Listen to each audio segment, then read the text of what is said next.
High, আমি Ankita and welcome back to my another video. আশা করি তোমরা সকলেই খুব ভালো আছো। বাঁধাকপি কাটা দেখেই বুঝতে পারছো যে এই ভিডিওটা বেশ কয়েক মাস আগের, মানে শীতকালে। তখনই এত টাটকা বাঁধাকপি পাওয়া যাচ্ছিল।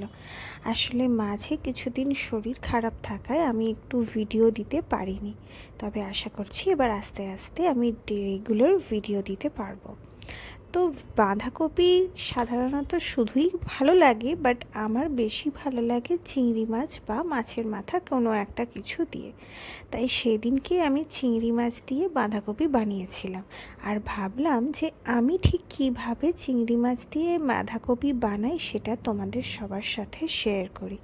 কিছুই না, চিংড়ি মাছ ভেজে তুলে নিয়েছিলাম, তারপর 5 ফোড়ন দিয়ে তাতে বাঁধাকপিটা একটু ভাজা ভাজা হয়ে এলে তার মধ্যে নুন, মিষ্টি, হলুদ গুঁড়ো, জিরে গুঁড়ো, কাশ্মীরি মির্চ রঙের জন্য নাও দিতে পারো চাইলে, আর লঙ্কা, আদা বাটা আর টমেটো দিয়ে ভালো করে নেড়ে নিয়েছিলাম।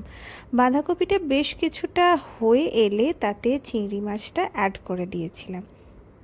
আমি একটু বেশি ভাজা ভাজা বা শুকনো অবস্থাতে খেতেই বেশি ভালোবাসি। তো দ্যাটস ইট। এইভাবেই আমি চিংড়ি মাছ দিয়ে বাঁধাকপি